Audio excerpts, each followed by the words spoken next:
दोस्तों, अक्सर ऐसा होता है कि हम अपने जीवन को कोसने लगते हैं, अपने हालातों को देखकर दुखी हो जाते हैं, भगवान से सवाल पूछने लगते हैं कि क्यों आपने मेरे जीवन में इतना दुख दिया। मैंने तो कभी किसी के साथ बुरा भी नहीं किया, फिर आप क्यों मेरी इतनी परीक्षा ले रहे हो? क्यों दुख ही दुख लिखे मेरे जीवन में? क्यों आपने मेरे ही जीवन में इतनी गरीबी लिखी? और देखा जाए तो सही भी है।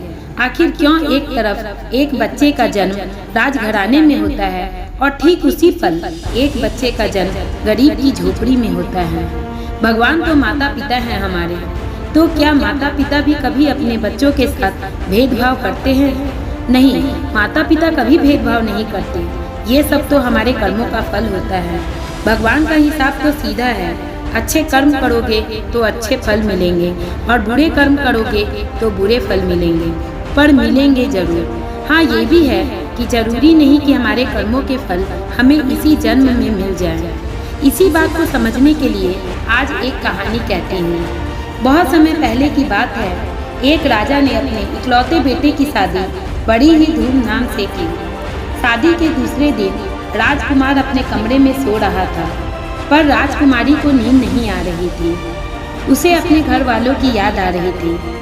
उसी वक्त उसकी नज़र हीरे जवाहरात से सजी एक बहुत ही खूबसूरत तलवार पर पड़ी। वो तलवार इतनी खूबसूरत थी कि राजकुमारी ने उसे अपने हाथों में ले लिया।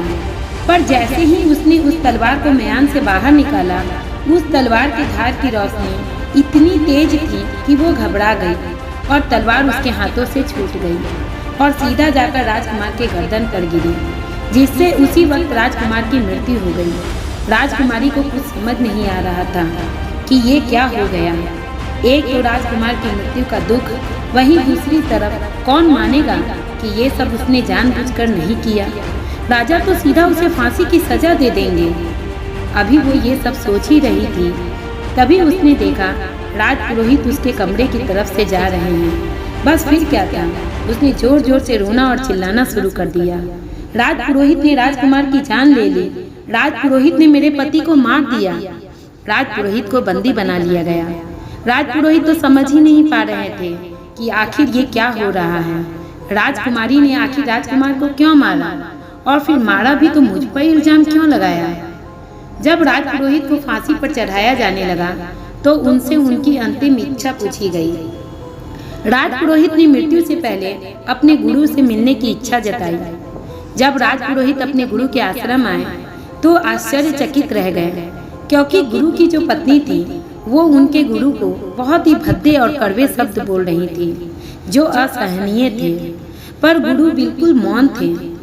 जब गुरु की नज़र राजपुरोहित पर पड़ी तो वे उनके करीब आए। राजपुरोहित ने गुरु के चरण छुए और गुरु से आश्चर्य से पूछा, गुरुजी, आप तो इतने बड़े परम ज्ञानी हैं, फिर ये सब?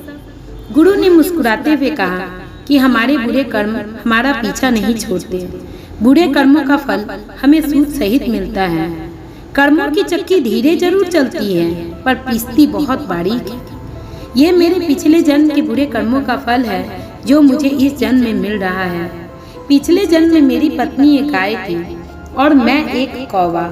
इसकी पीठ पर एक घाव था और मैं उसी घाव पर चोंच मारता था। ये दर्द से कड़ाती थी और मुझे बड़ा आनंद आता था। इसलिए इस जन्म में ये मुझे अपनी कड़वी वाणी की चोंच से मारती है और मैं उस पीड़ा से मन ही मन कड़ाता हूँ।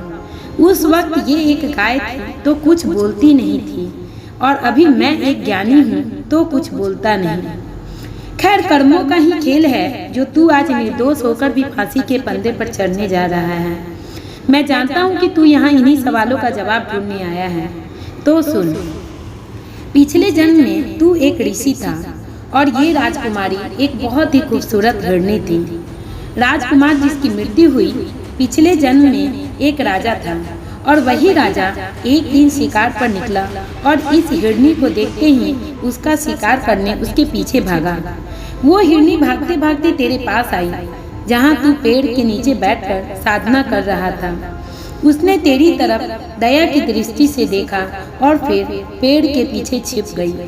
राजा जब तेरे पास आया और हिरनी के बारे में पूछा तो तूने उसे हिरनी के बारे में बता दिया और राजा ने उस हिरणी को मार दिया। इसलिए इस जन्म में राजकुमारी ने राजकुमार को मारा, और चूंकि पिछले जन्म में तू उसकी मौत का कारण बना था, इसलिए इस जन्म में उसने तुझे सजा दिलवाई। अब राजपुरोहित को सारी बात समझ आ गई थी। तो दोस्तों, हमारे जीवन के सुख दुख सभी हमारे कर्मों के हिसाब से चलते हैं, और कर्मों का हिसाब तो हमें देना ही पड़ता है, चाहे इस जन्म में या फिर अगले जन्म में। अगर हम किसी के साथ गलत करेंगे तो वो किसी न किसी रूप में हमें भुगतना ही पड़ेगा। इसलिए हमेशा अच्छे कर्म करें। एक अच्छी पत्नी, एक अच्छा दोस्त, एक अच्छा पुत्र और एक अच्छा परिवार, ये सभी हमें हमारे अच्छे कर्मों से ही मिलते हैं। अर्थात कर्म वो फसल है जिसे हर इंसान को हर हाल में काटना पड़ता है। इसलिए हमेशा अच्छे बीज बोएं ताकि फसल अच्छी हो। दोस्तों, हमारी कमाई हुई संपत्ति का बंटवारा तो कोई भी कर सकता है, पर हमारे कमाए हुए कर्म का फल हमें और सिर्फ हमें ही भुगतना पड़ता है।